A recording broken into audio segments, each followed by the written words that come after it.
द्यायचे असतात आणि मग आपल्याला द्यायची असती प्रायोरिटी. तर प्रायोरिटी कशाच्या बेसिसवर देतात?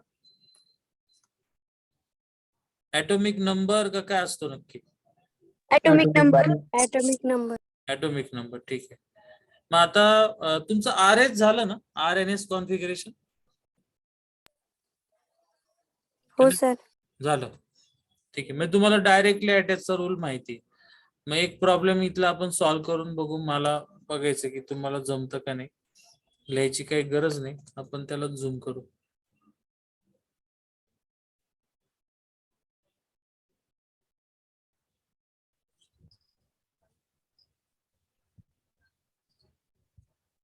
चला, तुमच्या समोर डबल बॉन्ड आहे. डबल बॉन्डच्या डाव्या साईडचा जो कार्बन आहे तो आता आपण बघतोय. हा जो कार्बन आहे याला फ्लोरीन आहे, एवढा मोठा ग्रुप आहे, तर पहिली प्रायोरिटी कोणाला द्यायची? बोला. मोठ्या ग्रुपला. मोठ्या ग्रुपला का द्यायची ते पण सांग.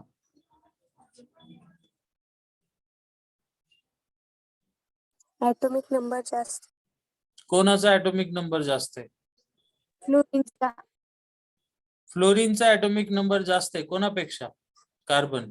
कार्बन. ज्यावेळेस आपण कम्पेअर करतो डायरेक्टली अटॅच बघतात. डायरेक्टली म्हणजे याच्या पुढे अजून 100 कार्बन जरी असते तर आपण एकच बघायचं सध्या. मग इथं कार्बन आहे, इथं डायरेक्टली कोण आहे? फ्लोरीन. फ्लोरीन. मग ऍटॉमिक नंबर कोणाचा मोठा आहे? फ्लोरीनचा. फ्लोरीनचा. इट इज 1 आणि हा काय येणार? 2. आता हा जो कार्बन आहे याला डायरेक्ट किती कार्बन आहे? डायरेक्ट फक्त काय जोडले? हायड्रोजन आहेत का डायरेक्ट? नाही. मग 3 कार्बन आहे. खालच्या कार्बनला याला कट करा. 2 कार्बन आणि एक काय जोडलं? हायड्रोजन. मग कोणाचं बेरीज जास्त? 3 कार्बनची का 2 कार्बन 1 हायड्रोजन? 3 कार्बन. 3 कार्बन. इथं 1 आला, इथं काय आला? 2. सो इथं अपला 1 1 आणि खाली 2 2 म्हणजे सेम. सेम म्हणजे काय आला? झेड. झेड. झेड. समजलं आता? हो सर. बर, हो सर. बघू अजून काय असेल.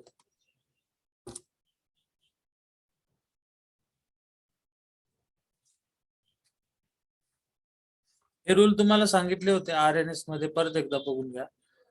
डबल बॉन्ड असेल तर कार्बन कार्बन काढायचा, पण डबलच्या ठिकाणी काय पकडायचे? 2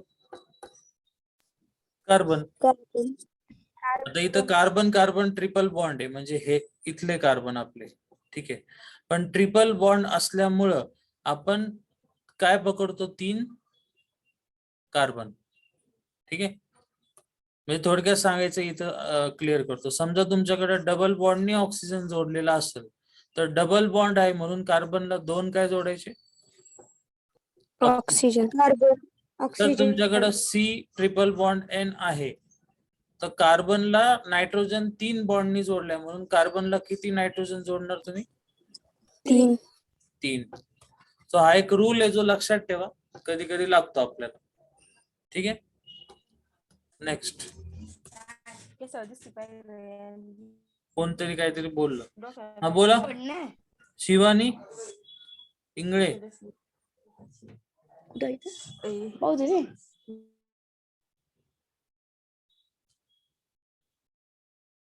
ओके. ENZ समजलं असेल तुम्हाला? हा, असं इथं एक शेवटचा पॉइंट आहे बघा. जर तुमच्याकडं असं कधीतरी झालं की हायड्रोजन आलाय आणि D पण आला. D म्हणजे काय? ड्यूटेरियम. तो त्याचा आयसोटोप आहे ना. मग त्यावेळेस ऍटॉमिक नंबर नाही पकडायचं. काय पकडायचं? Atomic mass number. हा, म्हणजेच कधी पण आयसोटोप असेल तर. मग आता मास कोणाचं जास्त? ड्यूटेरियम, म्हणून हा 1 आणि हा 2 आला. आणि इकडं खाली 1 आणि हा काय झाला? 2. 2 2 म्हणजे सेम. सेम म्हणजे काय? झेड. झेड. क्लिअर आहे एवढं? हो सर. ठीक आहे. हो सर.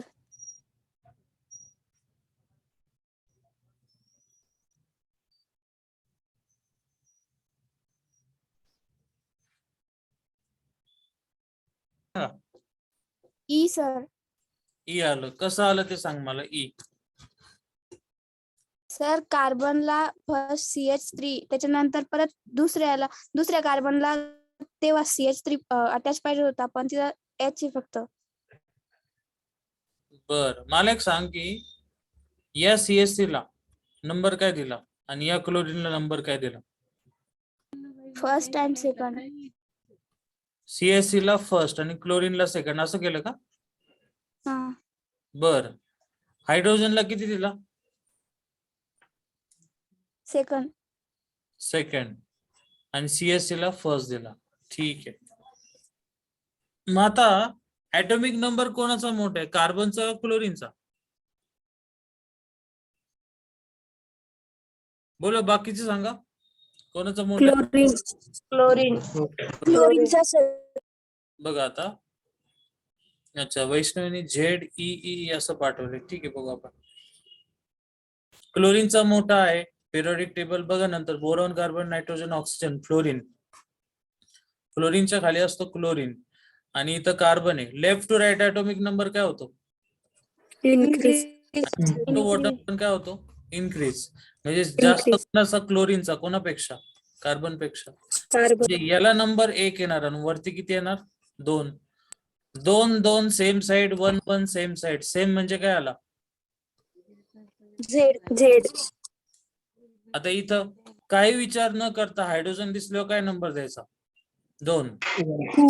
इथं काय आला? 1. आताच बघितलं, मोठा कोणाचा? क्लोरीनचा आणि छोटा कोणाचा? कार्बनचा. हे अपोजिट दिसतात ते म्हणजे काय आलं? ई. आता हा डबल बॉन्ड आहे. इथं कार्बन, इथं कार्बन. मग कार्बनला पुढं काय आहे? हायड्रोजन 2 आणि 1 क्लोरीन आहे. हे नीट एक्सप्लेन केलं का तुम्ही? याचं काय आलं? 3चं सांगा, स्प्लिट करायला नाही तर. Z sir. झेड बघू चला. Carbon carbon double bond. कार्बनला इथं काय जोडलंय? कार्बनच. इकडे पण काय जोडलंय? कार्बनच. म्हणजे आपल्याला कम्पेअर नाही करता येणार, पुढे जायला लागेल. हायड्रोजन आणि काय जोडलंय? Cl. आता COH कसा लिहितात? C double bond. Carbon C double bond OH. पण C डबल बॉन्ड ला कसा लिहिला आपण? C 2 ऑक्सिजन आणि त्याच्या पुढे ऑक्सिजन, त्याच्या पुढे H आहे, त्याला घ्यायची गरज नाही. ठीक आहे, तरी पण लिहून टाकतो. आता बघा, 2 हायड्रोजन 1 क्लोरीन मोठा का 3 ऑक्सिजन मोठे? बेरीज केली तर 3 ऑक्सिजन 2 ऑक्सिजन. बर, 3 ऑक्सिजन. म्हणजे हा 1 आला आणि हा किती आला? 2. बरं, इकडे काय जोडले आता? कार्बनला आणि खाली पण काय जोडलंय? 3 नायट्रोजन. नायट्रोजन कुठे? सर तिथं 3 ऑक्सिजन काय? सांगते. सर 2 ऑक्सिजन हवे ना. कुठं म्हणते तू? अच्छा, असं म्हणते. तिथं का आले? याचं स्ट्रक्चर कसं आहे? C डबल बॉन्ड OH ना. आणि मग अशी रूल मध्ये बघितलं ना की जर C डबल बॉन्ड आला तर 2 काय पकडायचे? ऑक्सिजन. एवढं कळलं? आता हा जो कार्बन आहे इथला, या कार्बनला काय काय जोडलेलं आहे? 2 हायड्रोजन इथं घेऊ आणि मागे एक काय जोडलंय? कार्बन. आणि खालच्या कार्बनला डायरेक्ट काय काय जोडले? कार्बन ट्रिपल बॉन्ड आला म्हणजे किती कार्बन पकडणार तुम्ही? 3 कार्बन. सो 3 कार्बन आल्यामुळं तुम्हीच सांगा, 3 कार्बन जास्त देणार ऍटॉमिक नंबर की 1 कार्बन 2 हायड्रोजन? 3 कार्बन. याचा आला 1, याचा आला 2, 2 2 1 1. सेम म्हणजे काय आला? झेड आला. सो 3 नंबरचा तुमचा झेड येतोय. सगळ्यांचं असं झालं का? हो सर. एक मिनिट. ओके, ठीक आहे. आपण याचं पण करून बघू 4 नंबरचं. 4 नंबरला आता या दोघांना कम्पेअर इथलं इथं करता येईल. कार्बन सेम आहे, कम्पेअर होत नाही. मग 1 आयोडीन आणि 2 हायड्रोजन मोठे का 3 ब्रोमीन मोठे? 3 ब्रोमीन. म्हणजे हा 1 आला, हा काय आला? 2. आता हा कार्बन इथं एका कार्बनला किती कार्बन जोडले? डायरेक्ट 3. आणि इथं तीन. ट्रिपल बॉन्ड आहे म्हणजे इथं पण किती नायट्रोजन जोडायचे? 3. 3. आता 3 नायट्रोजन मोठे का 3 कार्बन? नायट्रोजन. म्हणजे याला नंबर काय आला? 1 आणि याला काय आला? 2. 2. सेम सेम म्हणजे काय? E. Z. Same Z. Z. हा कोणता आलता? झेड. झेड. हा कोणता आलता? ई. ई. आणि हा कोणता आलता? झेड. झेड. समजलं आता? हो सर. हो सर. ठीक आहे, नेक्स्ट बघू.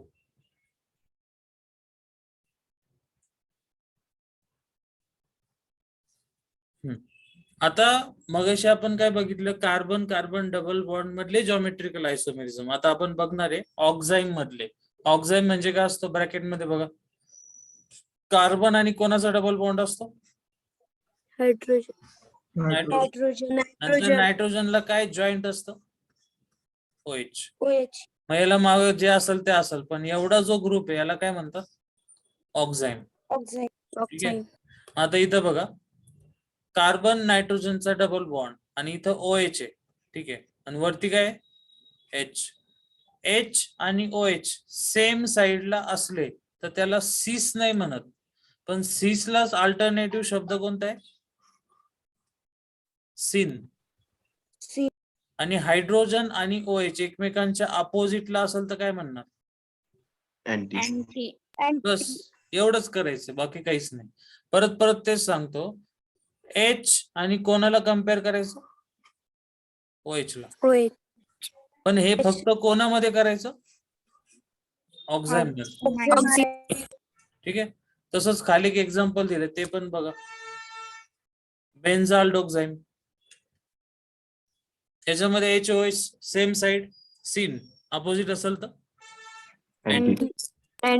सो पहिलं आलं कार्बन कार्बन डबल बॉन्ड, त्याच्यात जॉमेट्रिकल आयसोमेरिझम बघितले, त्याचा सिस आणि ट्रान्स होता. ज्या ठिकाणी सिस ट्रान्स सांगताच येत नाही त्याला काय नाव दिलं? EZ.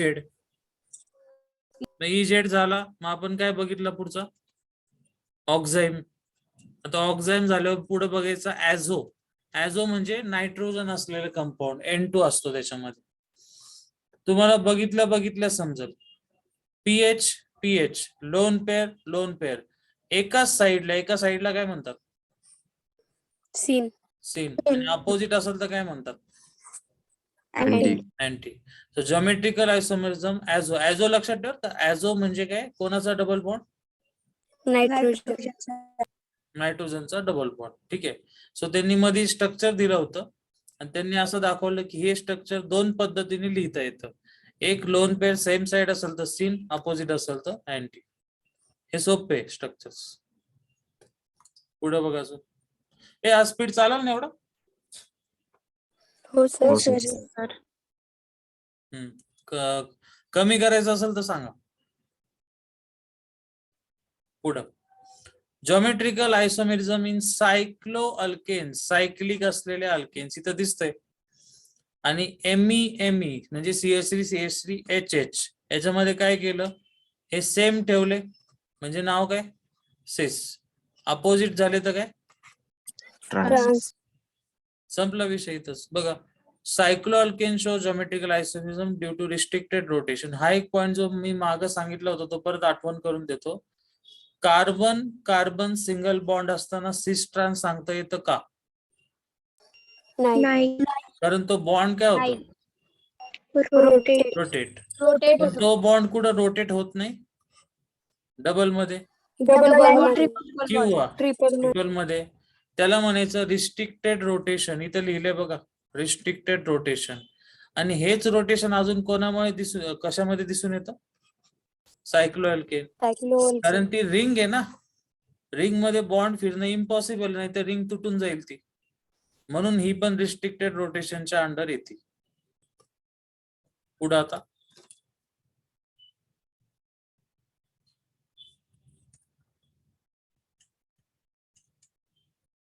बघा. आता number of geometrical isomerism in polyenes. आता बघा इथं नीट लक्ष द्या. जर R1 आणि R2 असं लिहिलंय. तर मला सांगा त्या पॉलिन्स काय होतं ना, पॉली म्हणजे मेनी आणि ENE म्हणजे काय? Double bond. Double bond. Double bond. मग असं एक स्ट्रक्चर ज्याच्यात खूप डबल बॉन्ड आहे आणि त्याच्या सुरुवातीला R1 आहे आणि दुसरा R2 आहे. फर्स्ट केस जर R1 आणि R2 सेम नसेल म्हणजे is not equal to R2, तर फॉर्म्युला काय वापरायचा? 2 N. and where n is a number of double bond. Bond. ठीक आहे. खाली एक्झाम्पल दिले, काढून बघा, सांगा. हा CH3 आणि इकडचं CH3 दोन्ही सेम आहे म्हणजे R1 इज इक्वल टू काय? R2. R2. मग किती डबल बॉन्ड आहे? 1 2 3. सो 2⁻3. 3 दुने 6, बरोबर ना? 8. 8 नाही होतात. Sir, R1 equal to R2 साठी ते फॉर्म्युलाच नाही सर. हो सर. अच्छा, मग R1 is equal to R2 साठी आहे. मग मला सांगा, हा मी R पकडायचा की हा अख्खा R पकडायचा? अख्खा R सर. मग मी हा याला पण R मध्ये घेऊ शकतो का? हो सर. का का घ्यायचं? त्यासाठीच विचारतोय परत. डबल बॉन्डचे कार्बन पकडायचे का? नाही. नाही. डबल बॉन्डच्या नंतरचे बघा, म्हणजे कोणता बघा, हा इथला. हा झाला तुमचा CH3. कारण इथं पुढे तर डबल बॉन्डचा कार्बन आहे, इथं डबल बॉन्ड संपतो म्हणजे हा पूर्ण ग्रुप कोणता झाला? R2. R2. ठीक आहे. मग आता परत ते झालं 2⁻3. 2⁻3 किती आला? 8. 8. मी एकदा MSc ला शिकवत होतो. MSc म्हणजे काय? Master of science. Master of science. Master of science. आणि तिथं असाच टॉपिक चालला होता. एका मुलाने 2⁻36 केलं होतं. मी त्याला विचारलं असं का केलं, तर त्यांनी साधं सांगितलं. 2⁻2 किती होतं? 4. 2 दुने 4, मग 3 दुने किती झाले? 6. 6. असं आहे. म्हणजे आपल्याकडे तुम्हाला माहिती का, एज्युकेटेड आणि कॉलेज. बरं, जर तुमच्याकडे R1 आणि R2 सेम असेल तर फॉर्म्युला काय वापरणार? हा 2⁻n-1. n म्हणजे काय? Number of double bond. Double bond. इथं P दिलाय P-1. तर P म्हणजे काय? 2 टाईप आहे. आता P मध्ये तुम्ही असं लिहायचं की P काढताना n वापरायचा डिवायडेड बाय 2. पण कधी वापरायचं? जर n कसा असेल? इव्हन. इव्हन म्हणजे काय? 2 2 4 4 6. 6. Multiple of. हा, ओके. आणि ऑड म्हणजे काय? याच्यात ऍड काय करणार? 1. म्हणून बघा त्यांनी फॉर्म्युला मध्ये तेच केले, फक्त n+1 लिहिला आणि n ऑड असा असतो. सो तो फॉर्म्युला तुम्ही यूज करायचा. जर हा द्यायचा मॅच होत नसेल दोन्ही पण, आणि जर हे दोन्ही मॅच होत असेल तर हा फॉर्म्युला वापरायचा. आपण एकदा करून बघू. चला, खालच्या एक्झाम्पल मध्ये बघा, डबल बॉन्डच्या नंतर इकडे CH3 आणि डबल बॉन्डच्या नंतर इथं CH3. दोन्ही पण ग्रुप सेम म्हणजे R1 is equal to R2. R2. मग फॉर्म्युला यूज करून बघा आणि आन्सर सांगा किती येतं. n ची व्हॅल्यू किती आली? 2 येतं सर. 3 -1 प्लस 2 P कसा काढायचा? 1. 3 + 1/2. 3 + 1/2 किती येईल? 2. 2. 2 - 1 सांगा आन्सर किती आलं? 6. 6.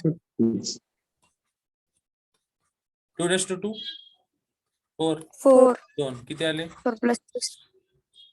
ठीक आहे. सो हे एक एक्झाम्पल आहे. पॉलिन्सच्या केसमध्ये असं केलं जातं. ठीक आहे. मग आता या ठिकाणी तुमचा पॉइंट संपतोय, नवीन पॉइंट खाली चालू होईल, पण त्याच्या आधी त्यांनी दिले बिगिनर बॉक्स. चला, which of the following shows geometrical isomerism? सांगा बरं. तुम्हाला पॉइंट माहितीच नाही. बरं, पहिल्या एक्झाम्पल मध्ये जे दिलेलं आहे तो ऍझो आहे का, तो ऑक्झाईम आहे का, तो कार्बन कार्बन डबल बॉन्ड आहे का, तो सायक्लोन? ऑक्झाईम आहे सर. ऑक्झाईम. ऑक्झाईम मध्ये काय पॉइंट बघितला आपण? काय सेम असेल तर काय म्हणायचं? H आणि OH एका साईडला EH आणि OH एका साईडला असेल तर सीन सीन म्हणायचं. आणि अपोजिट असेल तर अँटी. and Anti. आता ते हे विचारतच नाही, ते डायरेक्ट म्हणताय की तो देणार का नाही एवढं सांगा. सीन आणि अँटी नंतरची गोष्ट आहे. मग आता तुम्ही कसं ओळखणार? तर पहिलं एक्झाम्पल जे ए लिहिलं त्याला थोडं नीट लिहून घेऊ. कार्बन आणि नायट्रोजनचा काय डबल बॉन्ड. Double. नायट्रोजनला समजा मी इकडे जोडला OH आणि कार्बनला एका साइडला H जोडला आणि दुसऱ्या साइडला काय जोडणार CH2CH. CS. म्हणजे तुम्हाला सांगता येतं की हे दोन्ही सेम आहे, म्हणजे काय झालं सिस. मग तुम्ही कशावरून ठरवलं की सिस आहे? तर मी कधी कधी असं पण काढू शकतो. मग आता काय झालं ट्रान्स Anti. अँटी. म्हणजे मला एकच सांगायचं की अँटी किंवा सीन सांगता येतं म्हणजे पहिला काय दाखवतो geometrical isomer. Geometrical isomer. दुसरं दाखवल का? नाही. नाही. नाही, कारण मी OH काढला, मी H काढला आणि इकडे H काढला. आता तुम्ही म्हणाल दिस इज सीन, मग मी म्हणाल हे अँटी नाही का? मग दोघांनी भांडत बसायचं. म्हणजे दोघांना क्लिअर आहे का? नाही. नाही. म्हणजे क्लिअर नाही ते काय दाखवणार नाही जॉमेट्रिकल आयसोमेरिझम. Season. म्हणजे थोडं एक कळलं की कार्बनचे दोन्ही ग्रुप सेम नसले पाहिजे. म्हणजे इथं सेम आहे देणार नाही, इथं पण कसे बघा सेम नाही देणार. नाही देणार. बरं याचे दोन्ही ग्रुप कसे Different. Different. मग हा देऊ शकतो का? हो सर. मग आता आन्सर काय येणार ते सांगा. 3. 3. आन्सर आलं 3. 3. ए आणि डी. कळलं एवढं? हो सर. हो सर. खालचं तर काढायला लागेल सगळे स्ट्रक्चर. आता चला 1,1 डायफिनाइल ब्युटीन स्ट्रक्चर कसं काढू? सुरुवात कशापासून करायची?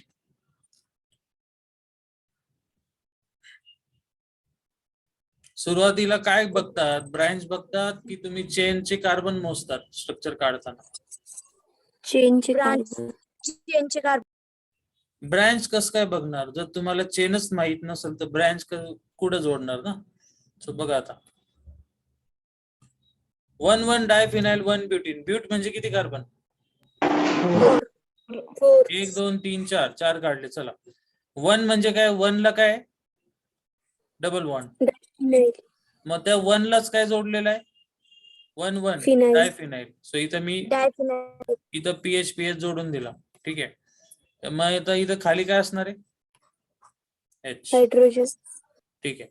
मग आता which of the following show geometrical isomerism. हा जॉमेट्रिकल देईल का? बोला. हो सर. नाही कसं सर. देईल ते सांगा. नाही सर. नाही देणार कारण एकाच कार्बनचे दोन्ही ग्रुप कसे आहे सेम. सेम आहे. सेम. दुसऱ्यामध्ये परत एकदा ब्यूट. ब्यूट म्हणजे 4. कार्बन. पण आता डबल बॉन्ड किती नंबरला आहे? 2 ला. म्हणजे सेंटरला काय आला double bond. Double bond. Numbering करू 1 2 3 4. आता 1 लाच परत काय जोडलाय 2 phenyl. आपल्याला त्याशी काही घेणंच नाही. आपलं लक्ष डबल बॉन्ड कडे असतं. आणि 2 ब्युटीन पण बरोबर आहे. मग आता इथं रिमेनिंग काय राहिले Hydrogen. हायड्रोजन.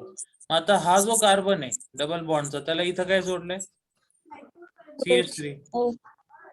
म्हणजे एक H एक CH3 इथं एक H आणि इकडे वरती जे काय असेल कार्बन म्हणजे त्याचे दोन्ही ग्रुप डिफरंट आहे. म्हणजे हा देईल ना? हो सर. No sir. तुम्हाला कन्फ्युज करायला हे दाखवलंय एका कार्बनचे दोन्ही ग्रुप सेम पण ते डबल बॉन्डच्या कार्बनचे नाहीये. तरी पण आपण पुढे जाऊन बघू. परत एकदा ब्युटीन 1 2 3 4. 2 नंबरला काय डबल बॉन्ड. समजा आपण नंबरिंग केलं 1 2 3 4. 2 ला काय जोडलंय CH3. 3 ला पण काय जोडलंय CH3. आता तर डायरेक्टच कळतंय सगळीकडे CH3 म्हणजे अजिबात देणार का नाही. राहिला 3 फिनाइल 1 ब्युटीन. 1 ब्युटीन म्हणजे 1 2 3 4 4. 1 लाच काय आला डबल. आणि 3 ला कोणता जोडलाय 1 2 3 ला कोणता ग्रुप आहे फिनाइल. नाही. इथं 2 100% हायड्रोजन आहे. बाकी काहीच बघायची गरज नाही. दोन्ही ग्रुप कसे आले सेम. सेम.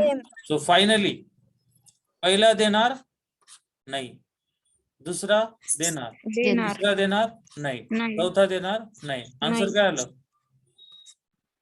सेम. सेकंड. समजलं का? हो सर. हो सर. बर, सर. नेक्स्ट. तुम्ही याच्या आधी सोडवले काही प्रॉब्लेम? नाही सर. नाही सर. तुम्ही कशातून केला होता याच्या आधी? Which of the following show geometrical isomerism? चला सांगा, कोण देईल कोण नाही देणार.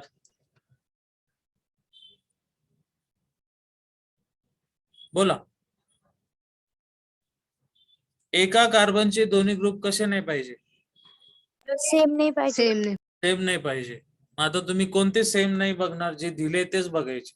मग सांगा. अच्छा, सचिननी आन्सर पाठवले 1 A B आणि D. बाकीच्यांनी सांगा आता.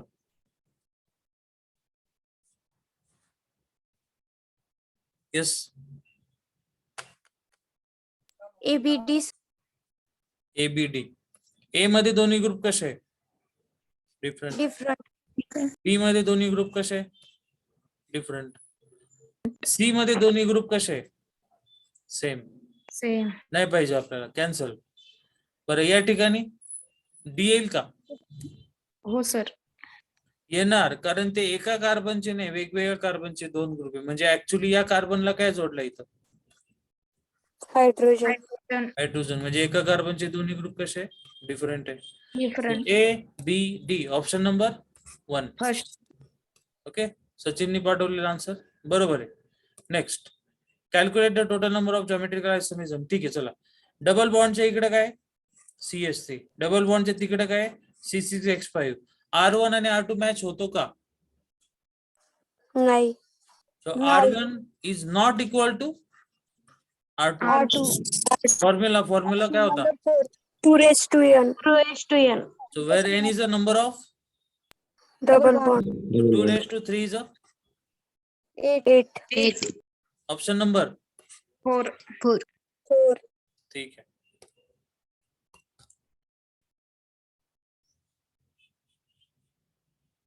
त्याला काय होत असतं.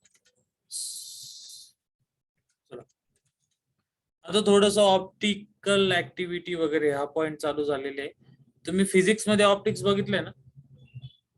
सर.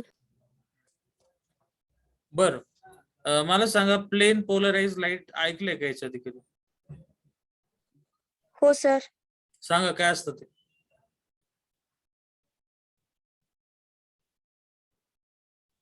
नाही माहिती?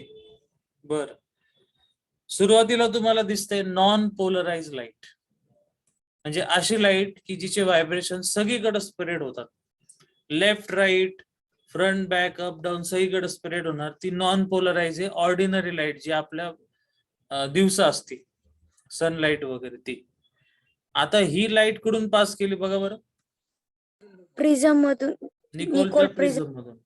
मग आता काय झालं, हे 3 आणि हे 3, म्हणजे ऍक्च्युली ते 3च आहे. हे सगळे व्हायब्रेशन कट झाले आणि फक्त असे व्हायब्रेशन राहतात. हे सगळे व्हायब्रेशन एका प्लेन मध्ये आहे, त्याला म्हणायचं PPL. इथं त्यांनी पोलराइज लाईट म्हटले, पण त्याला म्हणतात प्लेन पोलराइज लाईट, जी एका व्हायब्रेशन मध्ये पुढे जात असते. ओके, सो हा पहिला टॉपिक आहे इथं. येस, बोल. कळलं ना? हो सर. Plain polarise light. आता पुढे काय केलं बघा.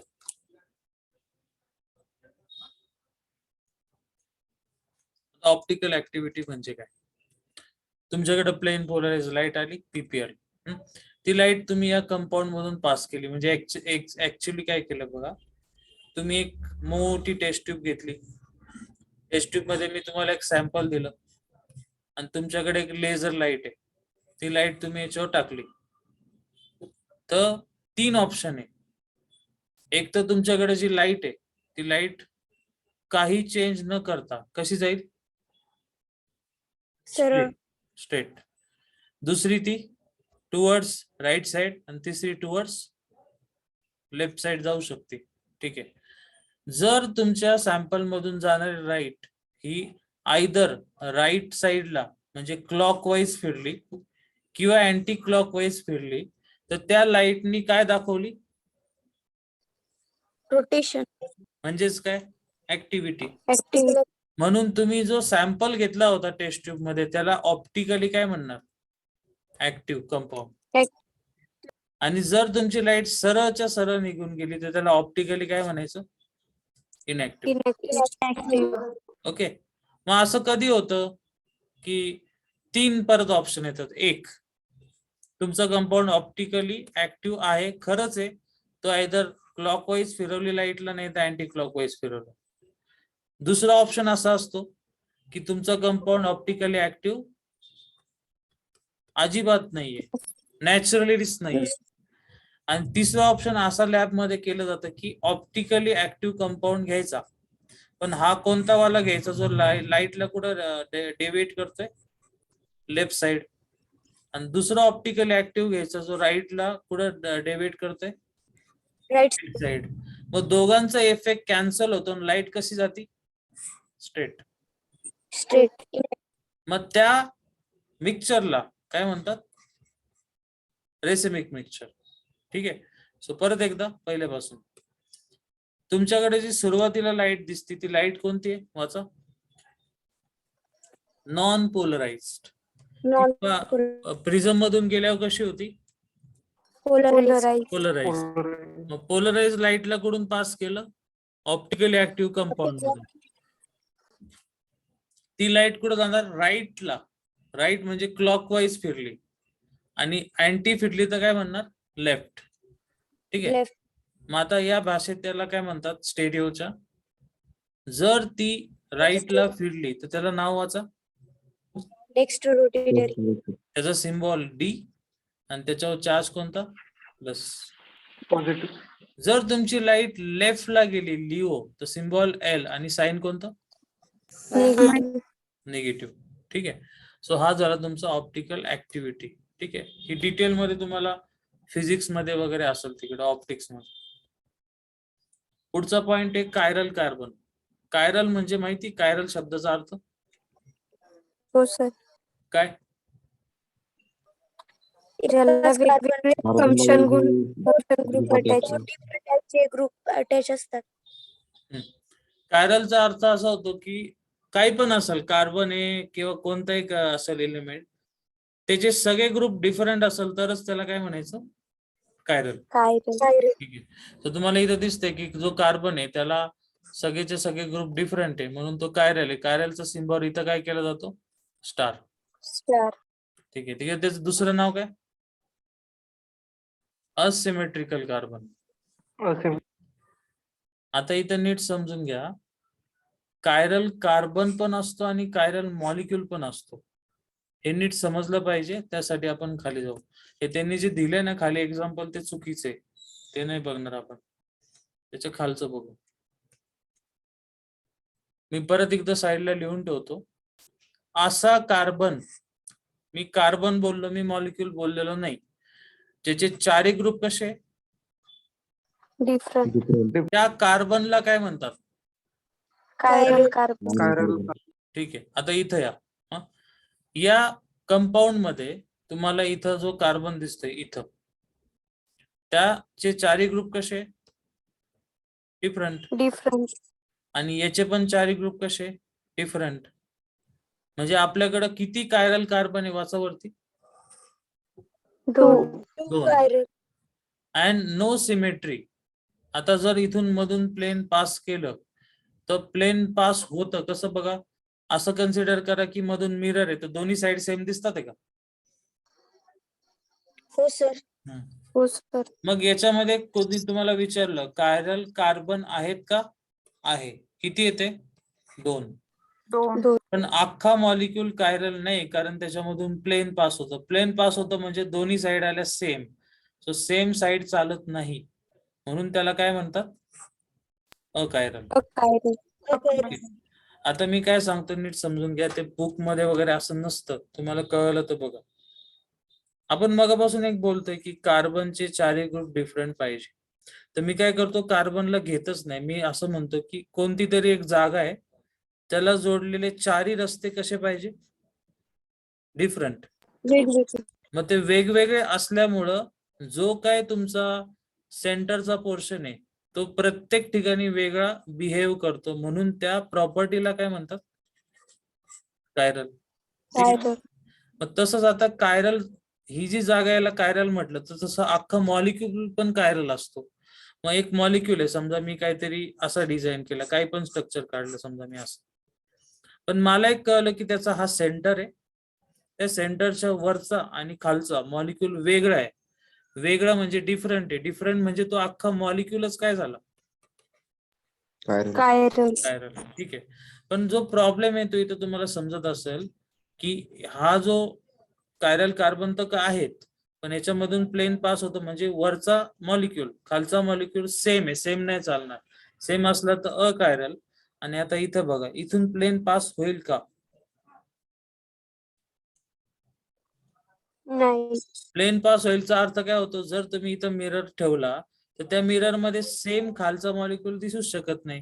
कारण इकडे सीओएच खाली पण काय दिसला पाहिजे, सीओएच. COH. OH ला काय दिसला पाहिजे, OH. पण इथं H आहे, म्हणजे हा मॉलिक्यूल सिमेट्रिक नाहीये. सो त्याला काय म्हणणार, कायरल. सो नीट बघा, कायरल कार्बन आणि कायरल मॉलिक्यूल हे दोन्ही पण वेगवेगळे असतात. जायचं पुढं.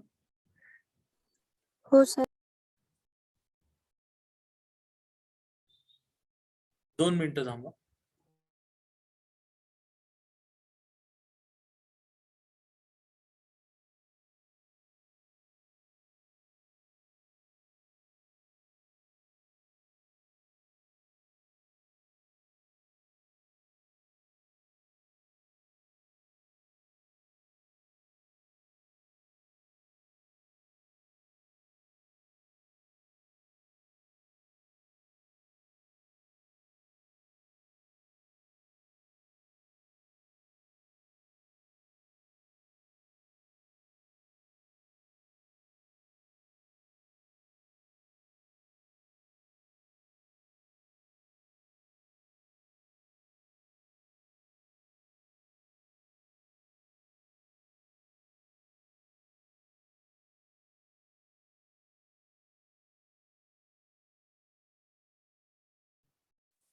आवाज येतोय? हो सर. ठीक. नेक्स्ट.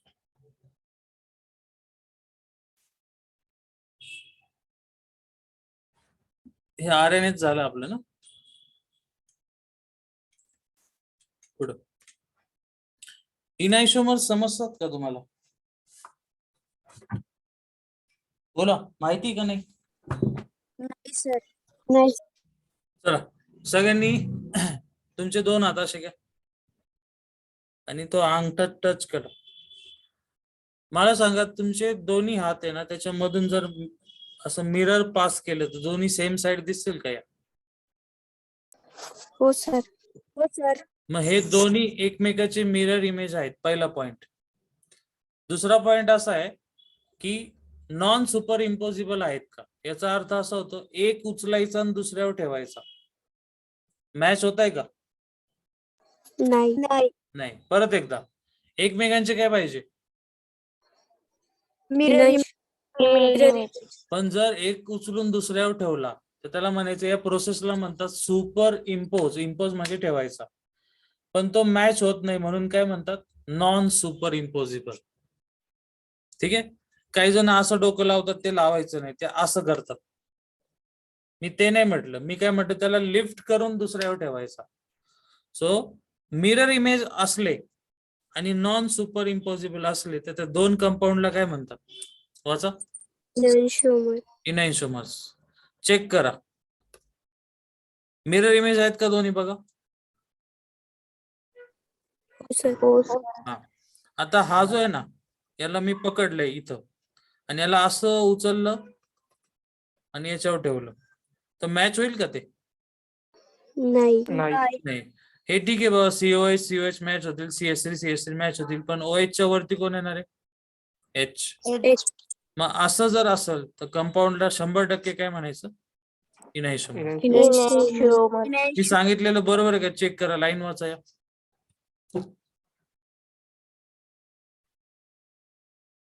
बरोबर आहे sir. Okay. Okay. So first and second are non-superimposable mirror images. So first and seconds are इनआयसोमर. ठीक. पुढं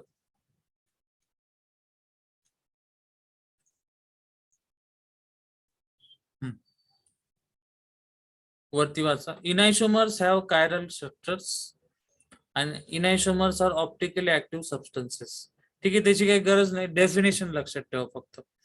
इनायसोमर नंतर दुसरी कन्सेप्ट आहे डायस्टेरियोमर्स. हे एकदम सोपं आहे. दोन असे कंपाऊंड जे एकमेकाच्या अजिबात मिरर इमेज नाहीये त्यांना काय म्हणायचं? डायस्टेरियोमर. इनायसोमर काय असतात? मिरर इमेज असतात पण सुपर इम्पोज होत नाही. डायस्टेरियोमर्स एकदम सोपं आहे, मिरर इमेज नाही, विषय संपला. डायस्टेरियोमर म्हणायचं त्यांना.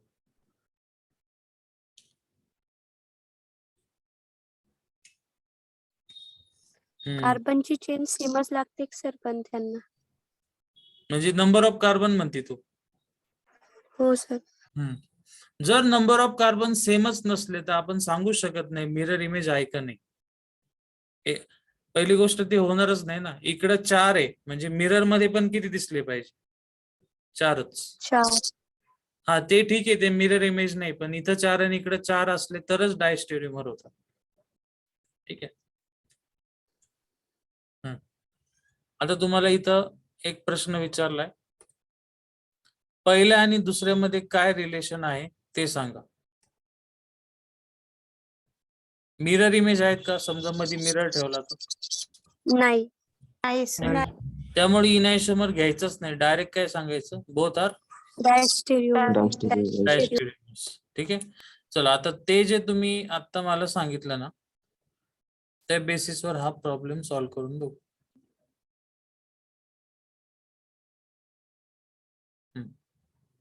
चलो सांगा मला, फर्स्ट आणि सेकंड काय रिलेशन आहे? Mirror image. Mirror image. पुढं नॉन सुपर इम्पॉसिबल आहेत का? हो सर. आहे सर. म्हणजे तुम्ही त्याला काय म्हणणार? इनायसोमर. इनायसोमर. बरं, 1 आणि 3 डायस्टेरियोमर. डायस्टेरियोमर. बरं, 1 and 4 डायस्टेरियोमर. बरं, 2 and 3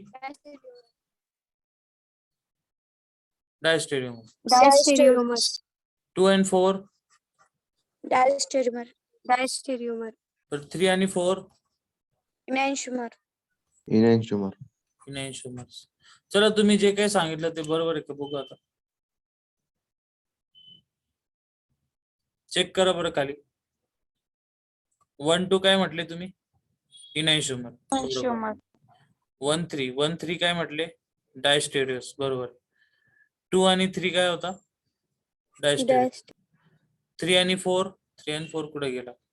इनायसोमर्स. बरोबर. इनायसोमर. सेकंड आणि 4 घेतला का?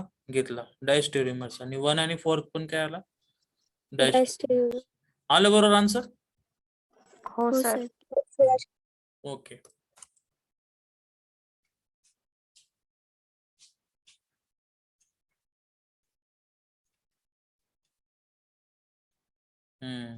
आता परत एक नवीन कन्सेप्ट, परत मी थोडी आठवण करून देतो. तुम्ही काय बघितले? इनायसोमर्स. नंतर काय बघितले? त्याच्या आधी काय बघितलं? कायरल काय असतो? कार्बन. आणि कायरल अजून काय असतो? मॉलिक्यूल. आणि आता काय बघतात ते? मेसो. मेसोचा परत डेफिनेशन तीच, कमीत कमी किती कायरल पाहिजे?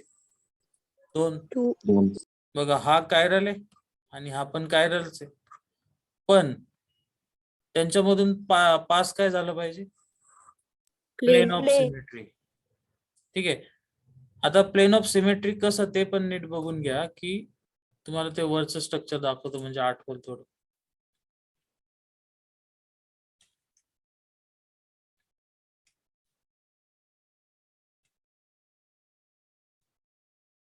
आता हे बघा, हे मिरर इमेज होते, पण यांचा वरचा आणि खालचा ग्रुप मॅच होतो का? वरती कोणता आहे? COH. खाली कोणता आहे? CS. मॅच होतो का? नाही. ठीक आहे. अजून तुम्ही यांना डायस्टेरियोमर वगैरे म्हणत होते, पण त्यांचे वरचे आणि खालचे ग्रुप कसे होते? सेम. सेम. आता मेसो म्हणजे काय बघा. मेसो म्हणजे काय, की वरचा खालचा पण सेम झाला असला पाहिजे आणि म्हणूनच मधून पास काय होतं प्लेन कंडिशन सांगा किती कायरल कार्बन पाहिजे 2 2 दोनच पाहिजे का कमीत कमी 2 पाहिजे कमीत कमी 2 मधून काय पास झालं पाहिजे प्लेन प्लेन प्लेन सो अशा कंपाऊंडला काय म्हणायचं मेसो कंपाऊंड जर एखादा कंपाऊंड आहे ज्याच्या दोन्ही साइड सेम आहे आता इमॅजिन करा हा कंपाऊंड आहे आणि मी तुम्हाला टेस्ट ट्यूब मध्ये दिला असं सपोज रेड कलरचं लिक्विड आहे आणि तुम्हाला विचारलं सांगा हा कंपाऊंड ऑप्टिकली ऍक्टिव्ह आहे का तर तुम्ही लॅब मध्ये काय करून बघणार लेझर लाईट पास करायची ती स्ट्रेट गेली इनऍक्टिव्ह लेफ्ट राईट गेली तर काय असणार आहे ऍक्टिव्ह पण आता आपण डायरेक्ट पेपरवर इथं समोर करतोय तर आपल्याला दिसतं अरे त्याची लेफ्ट साइड सेम आहे राईट साइड सेम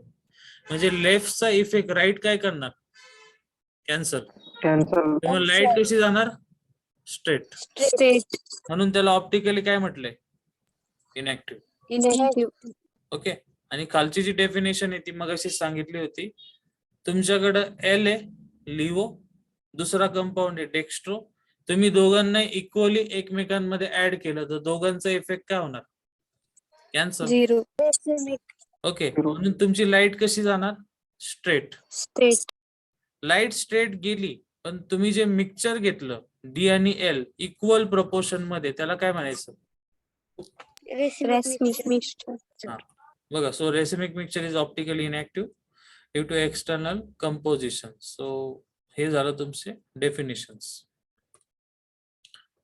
एवढं क्लिअर आहे हो सर बर